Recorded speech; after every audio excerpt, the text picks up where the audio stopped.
3 faint knocks echoed against the fogged glass of a moving van as it rolled down the highway. No one heard them, unless they looked closely. Inside, a little girl appeared, her face pale, her eyes swollen from crying, her lips moving without sound. Her small hand pressed against the dusty window, leaving a trembling print. Then a torn piece of cardboard rose into view, the shaky words scrawled in black charcoal. Kidnapped. Please help. The afternoon sun poured over the road like fire, the melting asphalt reflecting the faded blue van as it passed the checkpoint. Slow, ordinary, nothing to notice. Raymond Cole, a war veteran who had survived 2 tours too many, barely turned his head, until Max, his K9 partner, suddenly stopped, ears erect, body rigid. A deep growl rumbled from his chest, the kind that came not from training, but from instinct older than fear itself. "What is it, Max?" Raymond murmured, following the dog's gaze. Max didn't blink, didn't move. He just stared at the van pulling away, as if he could hear a cry for help that no human ears could catch. Then, the van accelerated. Raymond reached for his radio, but Max had already torn free from the leash, bolting forward like a shot of fire and muscle. His bark exploded through the air, fierce and raw, drowning out the roar of engines. He wasn't just warning, he was begging. 2 seconds. Only 2 seconds to decide. Hesitate, or save a life.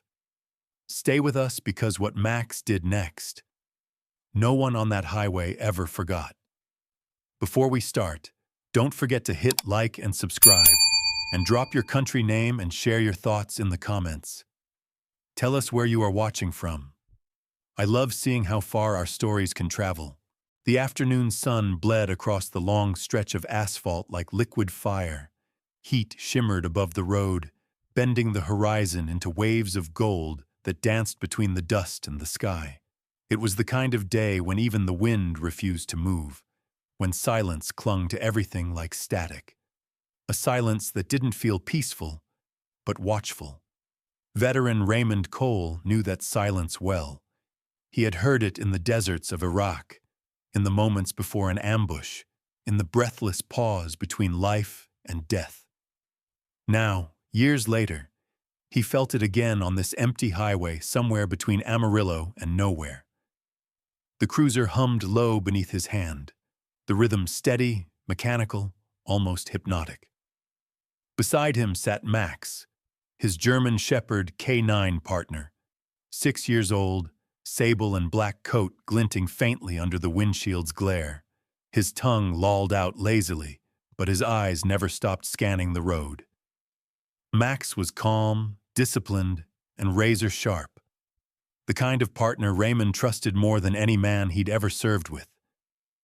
Together, they had grown accustomed to monotony, speed checks, long hours of empty road, the faint smell of asphalt melting under the sun. For Raymond, this quiet routine was a kind of medicine. After the war, he had learned to live within small patterns. Coffee before sunrise, clean boots, polished badge, the slow rhythm of the patrol route. It gave shape to the chaos in his head. The doctors had called it PTSD, but he preferred to think of it as ghosts with unfinished stories. He didn't talk much anymore. He didn't need to. Max did the listening. The highway stretched endlessly, a pale gray ribbon cutting through the wasteland. Occasionally, a tumbleweed skittered across the road and vanished into the sagebrush. The smell of dust and engine oil hung heavy in the air. A faded billboard for a long-closed diner creaked in the wind that wasn't there. It was the kind of place people forgot about, until something happened. Then Max stopped breathing. It wasn't the kind of stop that meant exhaustion or thirst. It was instinct. His ears pricked forward, body tightening like a drawn bow. A sound, or maybe a scent, had reached him long before Raymond noticed anything unusual. The veteran's hand froze on the wheel. He glanced down, and what he saw made the small hairs on the back of his neck rise. Max's entire body was locked in focus, nostrils flaring, a low growl vibrating in his chest. "What is it, boy?" Raymond's voice cracked softly. No answer came, of course, but there didn't need to be one. Because that was when the van appeared.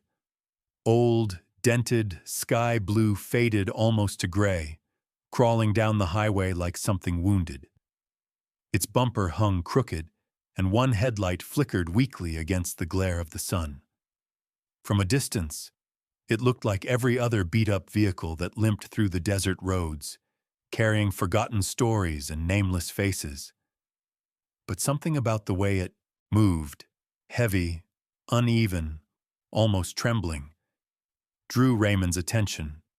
He slowed the cruiser, pulling slightly to the side, hand brushing near the holster by habit, though there was no reason to yet. The van crept closer, the sound of its rattling engine swallowed by the windless afternoon. Max shifted, his growl deepening into something almost primal. The driver came into view. A man in his late 40s, white with a red trucker's cap pulled low and sweat glistening on his forehead. His face was expressionless, the kind of blank stillness that comes from too much road and too many lies. His hands gripped the steering wheel tightly, knuckles pale. He didn't look at Raymond as he passed. "Easy, Max," Raymond murmured again, though his own heart had started to quicken. The van passed, the smell of hot metal and gasoline trailing behind. Raymond's eyes followed it in the side mirror, just long enough to see something that made his breath catch. Movement in the back window. At first he thought it was reflection, a trick of the light. But then the glass cleared enough for him to see a shape. Small, humans, a face, a little girl. Her eyes were swollen from crying, her cheeks streaked with dirt and salt. She pressed one trembling hand against the filthy window, so frail it barely made a print on the glass. Her lips moved soundlessly. No scream, no sound, just air. Then she lifted a piece of torn cardboard, its edges frayed and dark with soot. On it, scrawled in crooked, trembling letters, were 3 words that didn't belong on any road in America. Kidnapped. Please help. For one heartbeat, everything stopped. The hum of the cruiser, the heat, even time itself. Raymond's vision tunneled. The soldier in him woke instantly, snapping into old rhythms. Assess, react, move. His training told him to stay calm, call dispatch, and follow protocol. But instinct, that deeper, older voice that had saved him more times than he could count, whispered something else. Don't wait. The van began to speed up. The driver must have noticed the hesitation, the recognition. Dust billowed from the tires, coating the air in a pale cloud. Max erupted, barking so violently that the leash clipped to the back seat strained under the pull. He wasn't warning. He was demanding. His body lunged forward, the sound tearing through the stillness like the crack of thunder before a storm. Raymond's hand went for the radio, but he hesitated, just 2 seconds too long. He could feel the pulse in his throat, sharp and irregular. The world shrank to 2 shapes, the fleeing van and the black and tan blur of fur trembling beside him. He hit the siren. The cruiser roared to life, tires screeching as he swung back onto the lane. The blue lights flashed, slicing through the dust. But the van didn't stop. It accelerated, wobbling dangerously, desperate to vanish beyond the shimmering horizon. Raymond gripped the wheel tighter, his knuckles white. Every nerve screamed for restraint, but every instinct screamed louder. Don't let her disappear. He caught one last glimpse in the mirror. The little hand still pressed against the glass, the cardboard slipping from her fingers, falling into the van's darkness. The chase had begun. In that searing heat, with the sound of sirens breaking the endless silence, the stillness of the desert was gone, replaced by the echo of something older, something both wild and holy. A man and his dog, running toward danger because somewhere out there, a child's cry had found them first. The van's tires screamed against the road, a shrill cry that split the silence of the open plain. Dust rose behind it in violent plumes, swirling through the molten light. Raymond's voice cracked through the radio, but the static swallowed every word. Ahead of him, Max had already broken free. His leash had snapped somewhere between instinct and devotion, and now his body tore across the asphalt like a shadow that refused to fall behind. Each stride was a heartbeat, each bark a command, or perhaps a prayer. Raymond floored the accelerator. The cruiser roared to life, siren wailing into the afternoon. The chase wasn't perfect. It was raw, desperate, human, the kind of pursuit that belonged more to instinct than to law. His hands gripped the wheel so tightly, the tendons in his wrists stood out like wire. The sunlight shimmered off the metal frame of the van, painting it in ghosts of red and gold.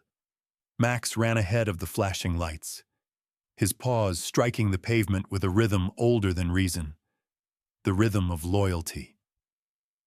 His fur rippled in the wind, black and tan streaks moving like wildfire beneath the sun. The desert blurred around them, endless and merciless.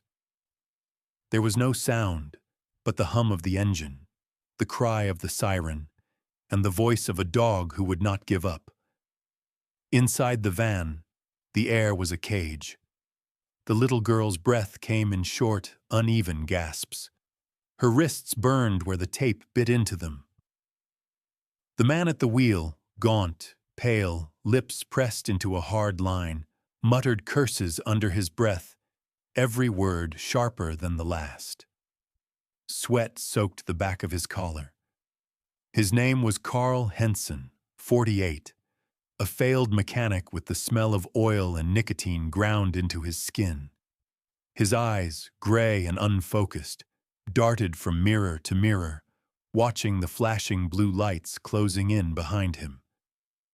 He slammed his hand against the steering wheel. "Not today," he hissed. The van jolted, rattling like it might fall apart. In the back, the girl hit her shoulder against the wall but didn't cry out.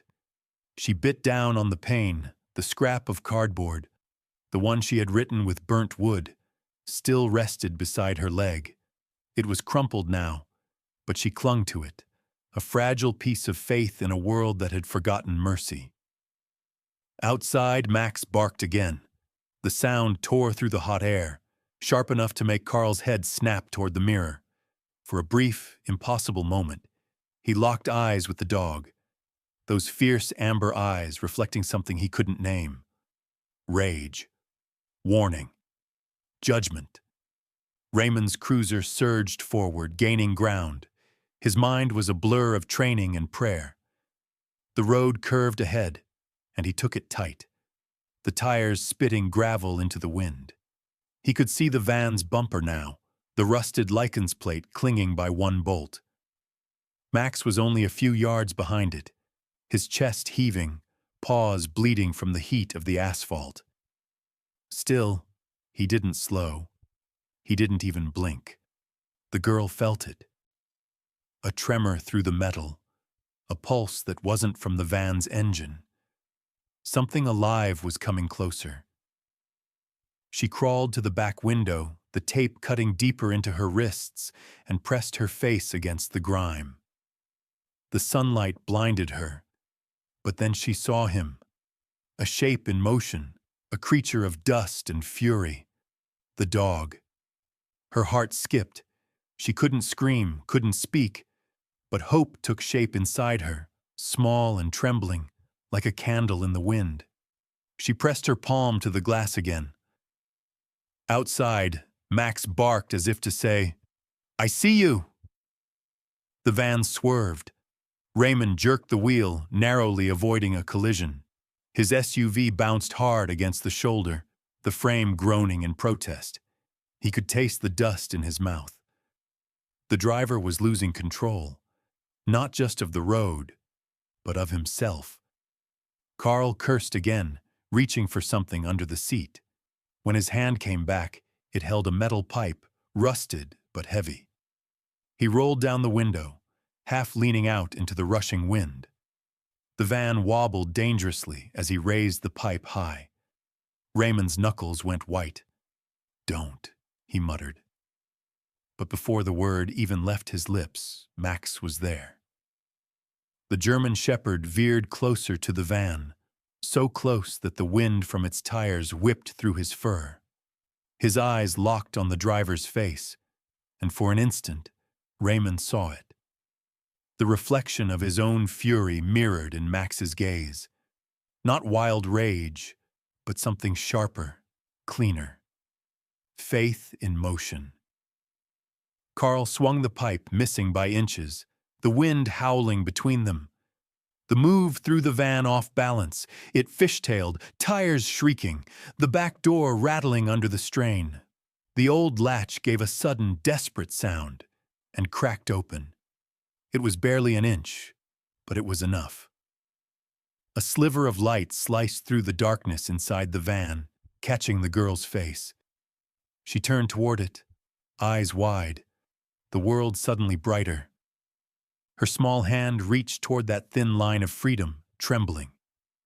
Dust blew into her hair, and for a moment she thought she could feel air again. Real air, clean air. From behind, Raymond saw it.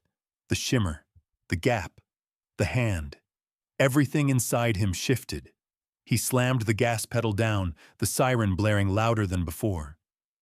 "Max!" he shouted, though the dog didn't need the command. Max was already running harder, pushing past the pain that scorched his paws, chasing that fleeting miracle of sunlight and innocence. The van tried to swerve again, but the driver's panic was eating him alive. Every turn made it worse. Raymond could see him now, the veins in his neck, the tremor in his arms. The man was unraveling. The law wouldn't catch him. His own fear would. Inside the van, the girl's fingers brushed the crack of the open door. Her skin met sunlight for the first time in days. A breath escaped her lips, half sob, half prayer. She pressed harder, desperate, whispering to herself words she barely remembered how to say. "Please, please, please." Outside, Max leapt, closing the distance. His claws scraped sparks against the asphalt. His body became one with motion, with will, with the unspoken bond that tied him to the man in the cruiser behind him. Raymond saw it happen. The rhythm of man and dog, soldier and guardian, two lives chasing one fragile miracle. The van jolted again. The back door swung open a fraction wider, slamming against its hinge. The girl flinched as the wind roared in. For a heartbeat, she could see everything. The highway, the flashing lights, the figure of the veteran in the driver's seat, and the dog chasing with fire in his eyes. Hope had a face now. Raymond's heart pounded so hard it hurt. His radio hissed with static, then cleared just enough for him to shout, "Unit 12 in pursuit, child confirmed inside." The response was faint, but he didn't wait for it. All that mattered was that hand reaching through the gap. All that mattered was keeping it alive. Carl leaned out again, trying to slam the door shut, but Max was there, closer now than ever. His teeth caught the edge of the metal, holding it open with a growl that tore through the air. Sparks flew, the door rattled wildly. "Hold, boy!" Raymond yelled, the words barely audible over the storm of noise. And then everything shifted. The van hit a pothole, metal screamed, the back door burst wider, flooding the inside with light. The girl threw her arm up, shielding her face, and the wind caught the tattered scrap of cardboard from her lap. It flew out, spinning, tumbling through the air, landing somewhere between hope and faith. For one breathless second, everyone, man, child, and dog, saw it rise and fall. And Raymond knew, deep in his bones, that the road ahead would never be the same again. The moment the leash snapped, Raymond's breath caught in his throat, and something deep inside him broke too. For 6 years, Max had been his anchor, his partner, the living pulse that reminded him there was still order in a chaotic world. But now that order is gone. All that remained was instinct, pure, raw, unshakable. Max sprinted into the storm of dust, a living blur of muscle and will. His paws struck the asphalt in steady, thunderous rhythm, claws sparking as they hit the heated surface. The van ahead fishtailed across the narrow road, its back door banging open and shut like a dying heartbeat. Raymond could barely see through the haze, but he didn't need to. He could hear it. The low, guttural growl that rose from Max's chest was more than sound. It was a vow. "Go, boy," Raymond muttered, voice trembling between fear and faith. The van jolted again, tires screaming. The world narrowed to that single instant, a line of motion between predator and prey, hope and despair. Max leapt. For a heartbeat, time stretched thin as light. His body arched high above the asphalt, shadow cutting through the sun. His jaws caught the edge of the swinging door, metal shrieking as teeth met steel. The sound tore through the valley like thunder. Inside, the girl flinched back, shielding her face from flying dust. Her eyes widened as she saw the dog, fur streaked with dirt, teeth locked, refusing to let go. She didn't scream. She couldn't. She just stared, her tears mixing with the sweat on her skin, disbelief and awe tangled in her expression. The van wobbled violently, fishtailing into the opposite lane. Raymond's SUV skidded sideways as he tried to keep pace, his knuckles white against the steering wheel. "Hold on, Max," he shouted, though the words vanished in the roar of engines and dust. Carl, the driver, cursed and fought for control. His face glistened with sweat, his pupils pinpoint panic. He yanked the wheel hard right, but Max's weight dragged the door wider. The metal screamed again, a sound of protest, of surrender. The latch snapped. The door tore loose and flew open completely. A burst of light flooded the van's interior. The girl ducked, blinking against it, her small frame trembling. For the first time, the world beyond the van didn't seem like a distant dream. It was there, golden and violent, waiting for her. Carl lost control. The van veered off the road, bounced once and slammed nose first into a ditch. The crash was deafening. Glass exploded, metal crumpled, dust erupted in a massive bloom. Raymond hit the brakes, his SUV sliding to a halt sideways across the road. The silence that followed was unbearable.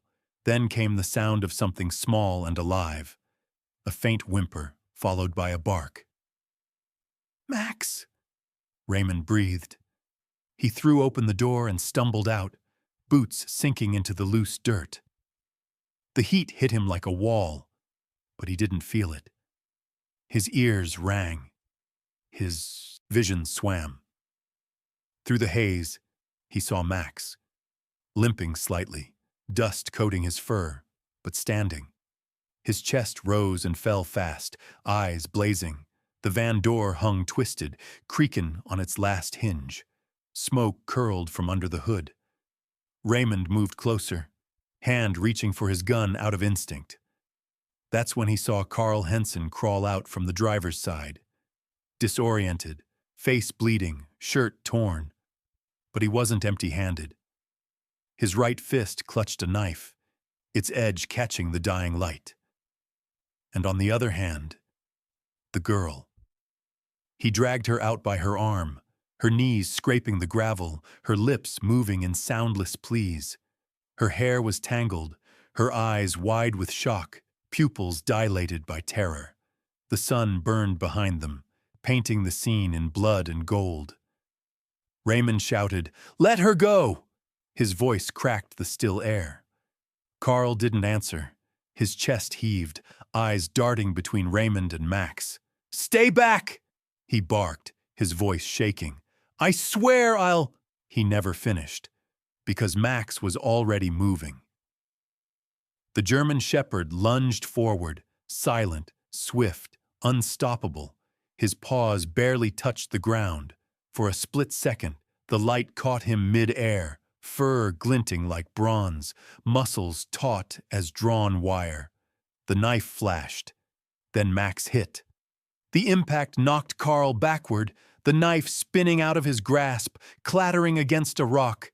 The man screamed as he fell, his arm twisting beneath him. Dust exploded around them, blinding everything for an instant. Raymond ran in, gun raised but finger frozen on the trigger. He didn't need it. Max was already on top of the man, pinning him with unrelenting force. Teeth bared, eyes locked, but he didn't bite. He didn't need to. His growl said everything. Move, and it ends here. The girl crumpled to the ground, trembling. Raymond dropped to one knee beside her. "You're safe now," he murmured, voice shaking. "You're safe." Her lips trembled, and then she sobbed. The sound fragile, broken, alive. Sirens wailed faintly in the distance, backup finally coming, far too late to matter. Raymond holstered his gun and reached for the radio, voice barely holding steady. "Suspect in custody," he said. "Child safe." He looked at Max, who was still standing over Carl, muscles quivering but eyes calm now. "Good boy," he whispered. For a brief, perfect moment, the world was still. The dust settled. The sun dipped lower, painting long shadows across the cracked highway. But Max's gaze shifted.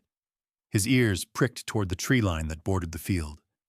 Dense, dark, unmoving at first glance. Then something stirred. Just a flicker. A figure, maybe. The faint outline of movement retreating into the woods. Raymond turned, following his partner's stare. "What is it?" he murmured. But Max didn't look back. His body stiffened, tail low, eyes narrowing at the place where light met darkness. Something, or someone, had been watching. And for the first time since the chase began, Raymond felt the chill of uncertainty run down his spine. The day had been won, but the war, perhaps, had not. Night had crept in like a thief, silent and deliberate, swallowing the last streaks of sunlight that bled across the broken road.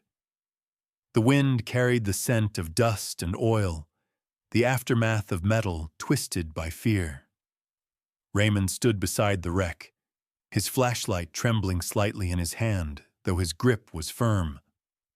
Behind him, the little girl sat wrapped in a blanket, her small body shaking despite the heat still trapped in the earth. Max lay beside her, breathing slow, eyes half open but alert. The way soldiers rest when peace is only temporary. She was maybe 8 years old, pale, hair tangled like the roots of a forgotten tree, a bruise darkening along her jawline. Her eyes flickered in and out of focus, as if the world itself were too bright to look at. When she finally spoke, her voice was a rasp scraped raw by fear. "He came for me," she whispered. Raymond knelt beside her, lowering the beam of his light so it wouldn't blind her. "Who, sweetheart?" he asked softly, the old tone of a medic tending to broken voices. Her lips cracked as she spoke. "The man who drove, he wasn't alone." Her words stumbled out, fragile and incomplete. They kept us in camps, trailers. They said we'd go home if we listened. Raymond felt something tighten behind his ribs, that old ache he thought he'd left overseas. He asked gently, "Us?" The girl nodded, tears cutting pale lines through the dirt on her cheeks. There were others. He said someone would come for me tonight. The pine forest loomed beyond the ditch, its branches whispering secrets to the dark. Raymond turned toward it, the beam of his flashlight stretching far but revealing little. He reached for his radio. Static, broken transmission. Too far from the main road. He swore under his breath and turned back to the girl.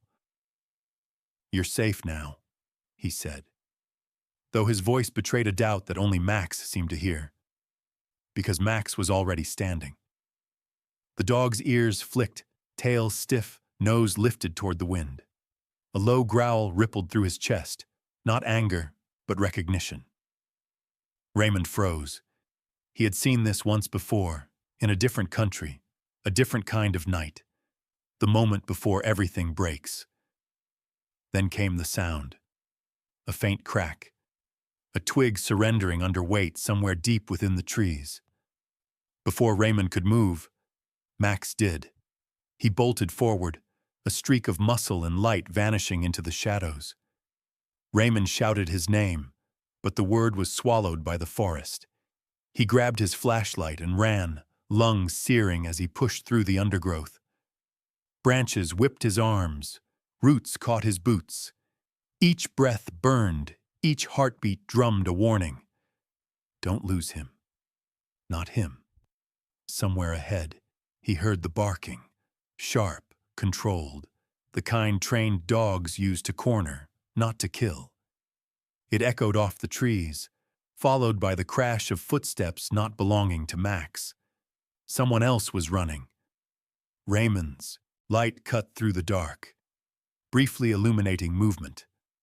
A man in a torn gray jacket, tall, thin, stumbling through the pines. His hair was matted, his shoulders hunched with exhaustion, but his purpose was clear. Flight, not fear. This was no vagrant. This was someone with something to hide. Max closed in behind him, low and silent now, moving like a shadow with breath. Raymond could see his silhouette weaving between the trees, the glint of his collar catching the light, the rhythm of his pursuit steady and relentless. The man glanced back once. His face caught the flashlight beam for half a second. Young, maybe mid-30s, pale, a scar cutting down his right temple to his cheek. Eyes cold, calculating. He carried a small black duffel slung across his back. Whatever was inside made him run faster than fear alone could. Raymond stumbled, knees striking the dirt, pain blooming sharp but ignored. He forced himself up, heart pounding not from the chase but from something older, a memory he couldn't quite shake. The way the man moved, the precision, the familiarity of it. He had seen men like this before, disciplined, trained. This wasn't random, this was organized. "Max!" he shouted again. The forest answered only with echo and the soft rustle of pine needles. Then came a new sound, metal striking stone followed by a grunt. He reached a small clearing. The moonlight filtered through the branches, silvering the scene. Max stood at the edge, body tense, growling low. 10 yards ahead, the man in gray struggled to climb over a fallen log, his bag snagged on the bark. For a brief moment, their eyes met. Raymond's beam catching his face, Max's growl deepening. The man yanked the strap free, dropped the bag, and ran deeper into the trees. Raymond stopped at the bag, flashlight hovering over it. He hesitated only a second before crouching down. The zipper was half open. Inside, the faint glint of something metallic, wrapped in cloth. He pulled it back slowly. A child's bracelet. Tiny pink plastic. The kind sold in grocery store aisles. There were 3 of them. Raymond's throat tightened. He looked up again. The forest swallowed everything. No sound, no movement. Just the faint panting of Max, whose eyes still tracked the direction the man had gone. "Easy, boy," Raymond murmured. "He's gone for now." But he didn't believe his own words. He knelt beside Max, hand resting on the dog's neck, feeling the tremor of adrenaline beneath fur. "We'll get him," he whispered. The promise wasn't loud, but it carried, the kind of promise made by men who've seen what happens when justice runs too late. They turned back toward the crash site, flashlight beam swinging like a heartbeat through the dark. Somewhere in the distance, the sirens finally arrived. Too far to matter. The girl would be taken to safety. The first story would end, and another would begin beneath the cover of trees. Raymond paused once more, staring into the darkness that had swallowed the man whole. "The night won't keep its secrets for long," he said under his breath. And Max, ever faithful, looked back once, eyes gleaming, unblinking, as if he already knew what waited beyond the next dawn. The forest was no longer still. It roared with motion, the slap of boots on mud, the whip of branches, the frantic rhythm of hearts beating faster than breath. Raymond moved through it like a storm-torn shadow, his flashlight beam slicing between trunks, catching glimpses of motion. A man's sleeve, a flash of steel, the shimmer of fear in flight. Somewhere ahead, Max barked once, sharp and low, the sound of pursuit given form. The air was thick, humid with pine and electricity. Then came the crack. Not of a gun, but of a weapon too modern for this wilderness. A taser. Its electric hum cut through the dark like lightning caged in metal. Sparks hissed in the distance, followed by Max's bark turning into a snarl. Raymond's body reacted before thought could catch up. "Max!" he shouted, voice torn between command and prayer. Through the trees, he saw them. The kidnapper he'd chased all night, his silhouette haloed by the flicker of blue light from the taser. The man's face was streaked with sweat and grime, eyes wild, teeth clenched in the kind of panic that knows there's nowhere left to run. He fired again. The prongs hit. Max twisted midair, body convulsing, paws striking the dirt hard enough to scatter leaves like sparks. The smell of burnt fur hit Raymond's nose before he reached them. But even as the current tore through him, Max lunged again, not away, but forward. His jaws locked onto the man's wrist, tearing the taser from his hand. The scream that followed was sharp, human, desperate. The man stumbled back, blood speckling the ground, the taser falling uselessly into the mud. Raymond raised his gun, breath ragged, but the forest wasn't finished. Another sound cracked through the dark. Heavier, closer. The thud of boots behind him. Raymond turned, too late to do more than see the glint of movement. A second man, maybe 40, broad-shouldered, wearing a torn black hoodie and wielding a splintered plank. His face was half hidden by a scarf, but his eyes, those cold, gray eyes, told Raymond everything. He wasn't here to escape. He was here to kill. The blow came fast. Raymond ducked, but the edge of the board clipped his shoulder, pain flaring white-hot. His gun dropped into the leaves. The attacker raised the plank again, rage twisting his face. And then, out of the darkness, Max struck. The German shepherd hit him full force in the chest. The sound was primal, a crack of bone, a gasp, the sudden collapse of violence. Both men hit the ground, one beneath the weight of justice, the other still bleeding from the wrist. the forest filled with chaos, the sound of struggle, breath, and the low, furious growl of an animal that had long since transcended training. Raymond scrambled for his weapon, his hands trembling not from fear, but from adrenaline sharpened into instinct. He stood, gun leveled, voice low but iron steady. "It's over," he said. The words carried through the clearing, heavy and final. The first man froze, clutching his wrist, eyes darting to the gun. The second groaned under Max's weight, air wheezing from his chest. For a long moment, nothing moved but the wind. Then, slowly, Raymond stepped forward, cuffing the first man with practiced precision. "You're done running," he muttered, his tone colder than the night air. He reached for Max, brushing a hand over the dog's burned fur. The smell was harsh, metallic, but Max didn't flinch. He stood trembling, panting, his eyes fixed on the fallen men with a look that was neither hate nor relief. It was duty, distilled. In the distance, faint sirens broke the silence, their red light beginning to stain the edge of the forest. The sound was distant, almost unreal. Raymond holstered his gun and turned toward the open field where they had left the girl.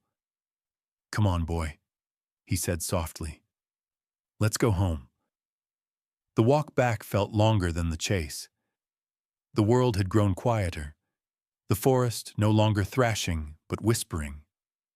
Raymond's flashlight beam wavered as fatigue crept in, and for the first time that night, he noticed how heavy his arms felt.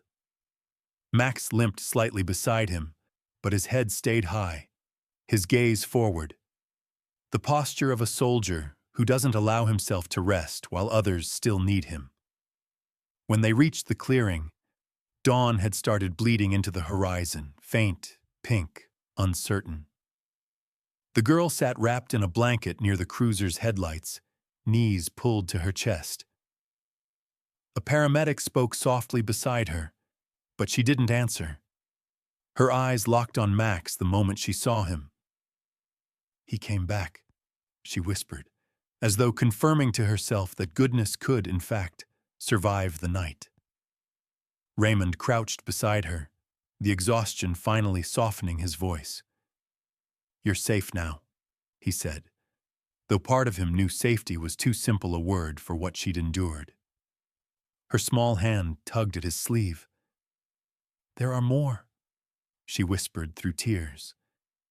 "They take children. I heard them talk."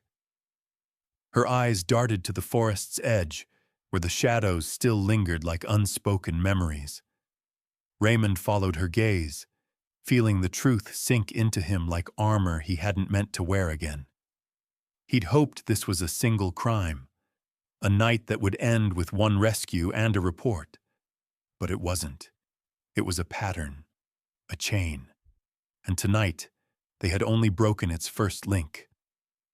Max leaned against his leg, trembling still, but steady. Raymond rested a hand on his head, the warmth of life pulsing beneath singed fur. "Good boy," he murmured, voice thick with pride and grief in equal measure. "We're not done yet." As the sirens grew louder, the forest behind them seemed to sigh, its secrets rustling through the leaves, its guilt carried away by the wind. Raymond turned once more to look back, watching the shadows swallow the place where the kidnappers had fallen. Somewhere, beyond that line of trees, others were still waiting. Others who thought the darkness would hide them. But tonight, the forest had listened. Tonight, the forest had spoken, and it would not be forgotten. Morning light came slowly, like a promise whispered through glass. It crawled across the hospital hallway, soft and golden, stretching long fingers of warmth through the sterile air. Machines hummed in steady rhythm. Nurses moved in muted grace. And somewhere down the corridor, a single bark broke the silence. Tired, but alive. Raymond Cole leaned against the doorframe of room 214, one hand bandaged, the other clutching a lukewarm cup of coffee he'd forgotten to drink. His uniform was torn at the sleeve, dried mud crusting the edges. But his posture was calm now. The posture of a man who'd walked through chaos and finally stepped into peace. Inside, the girl lay curled beneath a thin hospital blanket, her hair brushed clean for the first time since the rescue. Her small hand rested against her mother's arm, fingers twitching with half-remembered fear. The mother, a woman in her 30s with weary eyes and cheeks hollowed by sleepless nights, sat beside the bed. Her name was Elaine Ward, and when she looked at her daughter, it was as if she were seeing sunlight for the first time after years underground. The woman's trembling hands smoothed the child's hair over and over, as though each touch could erase what the darkness had done. Her voice cracked as she whispered, "You're safe now, baby. You're home." The words weren't meant for Raymond, but he heard them anyway, and they sank deep. He'd heard 1,000 versions of those words during the war, whispered over stretchers, muttered through grit and blood. But hearing them here, in a clean white room that smelled of antiseptic and hope, felt different. It felt earned.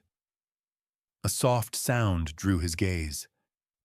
Max limped down the hallway, bandaged around the chest where the taser had struck him.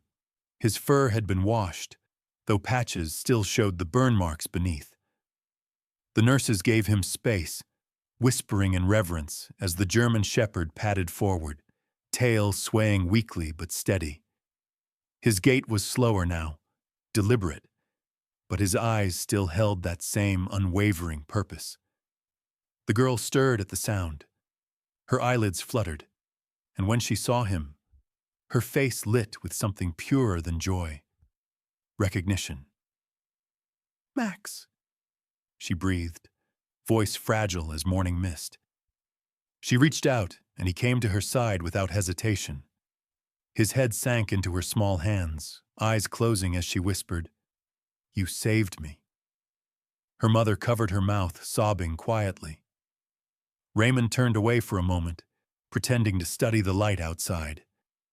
His throat tightened, and the coffee cup trembled just enough for a few drops to spill.